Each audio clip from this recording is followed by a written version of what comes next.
Cervical cancer क्या होता है, ये कैसे होता है, आज इसके बारे में जानेंगे पटना की मशहूर एवं प्रसिद्ध स्त्री रोग विशेषज्ञ नीलू प्रसाद जी से। नीलू प्रसाद जी से आज मेरे सामने बैठकर बात हो रही है। उनसे मैं जानना चाह रहा हूं कि सर्वाइकल कैंसर क्या है। मैम नमस्ते। नमस्कार। सर्वाइकल कैंसर के लक्षण क्या है? Cervical cancer slowly growing cancer है। तो जो महिलाएं पढ़ी लिखी होती है वो अर्ली स्टेज में ही डॉक्टर से कांटेक्ट करते हैं। शुरुआती दौर में तो सारी जांचें हो जाती हैं, लेकिन जो महिलाएं गांव से बिलोंग करती है, जो पढ़ी लिखी नहीं है, इलिटरेट है, जब वो महिला डॉक्टर से कांटेक्ट करती है उसमें कैंसर का स्टेज काफ़ी एडवांस हो जाता है और हमारा जो कैंसर का लक्षण के हिसाब से ही मेरा इलाज सेट होता है। तो अगर लक्षण की हम बात करें तो शुरुआती दौर में जो पेशेंट है नॉर्मली वो ब्लीडिंग से कंप्लेंट करती है कि हमारा जो मेंस्ट्रुएशन होता है वो रेगुलर नहीं है, इरेगुलर है। साथ ही साथ कुछ फॉल स्मेलिंग डिस्चार्ज होता है जो इन्फेक्शन शो करता है।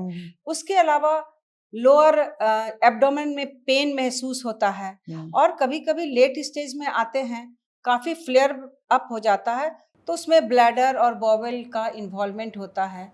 तो उसमें बहुत सारे जो यूरिनरी सिस्टम और जो हमारा जीआई सिस्टम है उससे रिलेटेड वो कंप्लेंट लेकर के आते हैं। तो नॉर्मली ये कैंसर अगर महिला 65-70 साल से ऊपर की हैं और लेट स्टेज में आती हैं तो उनके लक्षण बिल्कुल ही सीवियर होते हैं। लेकिन अर्ली स्टेज का जो लक्षण होता है वो simply bleeding, watery discharge, lower abdomen में पेन, फॉल स्मेलिंग डिस्चार्ज, इस तरह के लक्षण के साथ वो प्रेजेंट करते हैं। मैम सर्वाइकल कैंसर का इलाज कैसे किया जाता है? सर्वाइकल कैंसर का जो इलाज है ना वो उसके स्टेजिंग पे निर्भर करता है। अगर अर्ली स्टेज में कोई महिला आती है हमारे पास तो सिंपली हम कोनाइजेशन करते हैं, यानी कि सर्विक्स में यानी गर्भाशय के मुंह पर जिस पार्ट में कैंसर देखा जाता है उसे हम काट करके निकाल देते हैं, जिसे कोनाइजेशन कहते हैं। और इसी का और एक पार्ट है जिसे हम लीप के नाम से जानते हैं, यानी लूप इलेक्ट्रोसर्जिकल एक्सीजन प्रोसीजर। ये जो ट्रीटमेंट है हमारा वो अर्ली स्टेज का है। लेकिन अगर महिलाएं कुछ और लेट स्टेज में आती है तो उसका जो इलाज होता है वो होता है सर्जरी, यानी यूट्रस को बाहर निकालना, जिसे हम हिस्टेक्टोमी के नाम से जानते हैं। और वो चाहे हम जैसे करें, ओपन करें, एब्डोमिनल करें, लेप्रोस्कोपिक करें, तो हिस्टेक्टोमी जो है उसका सर्जिकल ट्रीटमेंट है, हम यूट्रस को रिमूव कर देते हैं। इसके अलावा अगर पेशेंट और भी लेट स्टेज में आती है तो उसमें हमें कीमोथेरेपी का हेल्प लेना पड़ता है, ताकि हम उसमें जब सर्जरी नहीं कर पाते हैं, हमारा स्टेजिंग 1, 2, 3, 4 होता है, तो सेकेंड स्टेज के 2A तक हम लोग सर्जरी करते हैं, लेकिन 2B में होता है, जिसका मतलब है कि ये जो कैंसर है वो सिर्फ यूट्रस और वेजाइना तक सीमित नहीं है, बल्कि वो लेफ्ट राइट आगे पीछे भी एक्सटेंड कर गया है।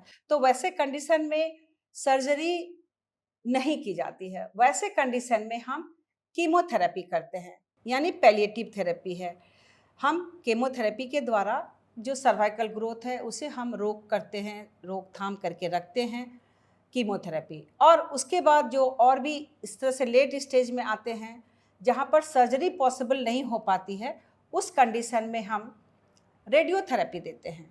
तो कभी कभी सर्जरी के साथ कीमोथेरेपी दोनों साथ साथ चलता है और कभी कभी सर्जरी के साथ रेडियोथेरेपी होता है। करने का मतलब कि हम सेक लगाते हैं, बिजली से सेक लगाते हैं कि उस पार्ट में जो इन्फेक्शन था, जो स्प्रेड किया हुआ था, वो सबको हम कंट्रोल कर सकें।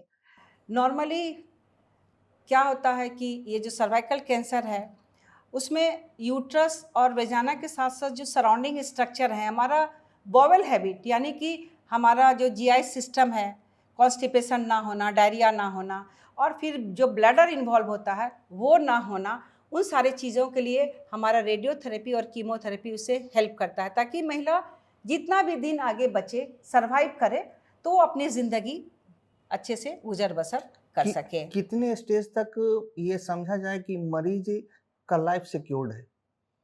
आपने 4 स्टेज बताया, कितने स्टेज तक? नॉर्मली 5 to 10 ईयर्स तक अगर समय रहते हम सर्जरी करें, कीमोथेरेपी करें, रेडियोथेरेपी करें, तो इसका जो लाइफ एक्सपेक्टेंसी होती है, हम बहुत तरीके से अगर मरीज़ को हम इलाज करें एडवांस होने के बावजूद भी, तो 5 to 10 ईयर्स तक हमारा ये जो लाइफ एक्सपेक्टेंसी है वो रहती है। इसका रोकथाम का कोई उपाय?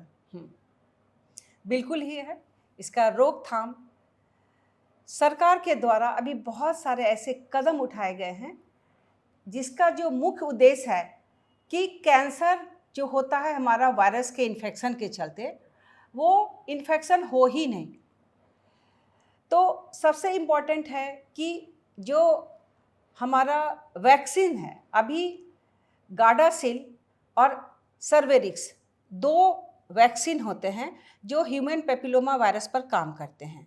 और इस वैक्सीन का जो इम्पोर्टेंस है, ये इफ़ेक्टिव तभी होता है जब लड़कियों का सेक्सुअल लाइफ स्टार्ट नहीं हुआ हो। कहने का मतलब कि अगर उम्र उसकी 9 से 14 साल की है और उस समय अगर हम वैक्सीन लगाते हैं, तो वैसे कंडीशन में अगर लड़कियों की उम्र कम है, सरकार के द्वारा जो वैक्सीन लगाई जाती है या कुछ लोग जो एजुकेटेड होते हैं, ये वैक्सीन मार्केट में अवेलेबल है, तो वहाँ से भी लोग परचेज़ करते हैं और इसका वैक्सीन का जो हमारा डोज है, शेड्यूल है, उसको लगाते हैं ताकि आगे चल कर के उसके लाइफ में ये जो सर्वाइकल कैंसर है उसका इंसिडेंस हो ही नहीं। तो ये जो वायरल इन्फेक्शन के अगेंस्ट जो वैक्सीन है, उसका इस्तेमाल करने से इसकी रोकथाम होती है। और साथ ही साथ बहुत सारे इसके जो प्रीडिस्पोजिंग फैक्टर है, बहुत कम उम्र में शादी होना और सेक्सुअल रिलेशन होना, मल्टीपल सेक्स पार्टनर होना, इन सारी चीज़ों को अगर हम कंट्रोल करते हैं तो बहुत हद तक सर्वाइकल कैंसर से निजात पाया जा सकता है। तो ये थी हमारे सामने नीलू प्रसाद जी, प्रसिद्ध स्त्री रोग विशेषज्ञ, जो आज हमें बतलाएं कि कैसे सर्वाइकल कैंसर होता है, उसका कारण क्या है, उससे कैसे बचा जा सकता है। अगर समय रहते हम सर्वाइकल कैंसर के बारे में जान पाएंगे तो निश्चित ही सर्वाइकल कैंसर हमें कुछ नहीं बिगाड़ पाएंगे।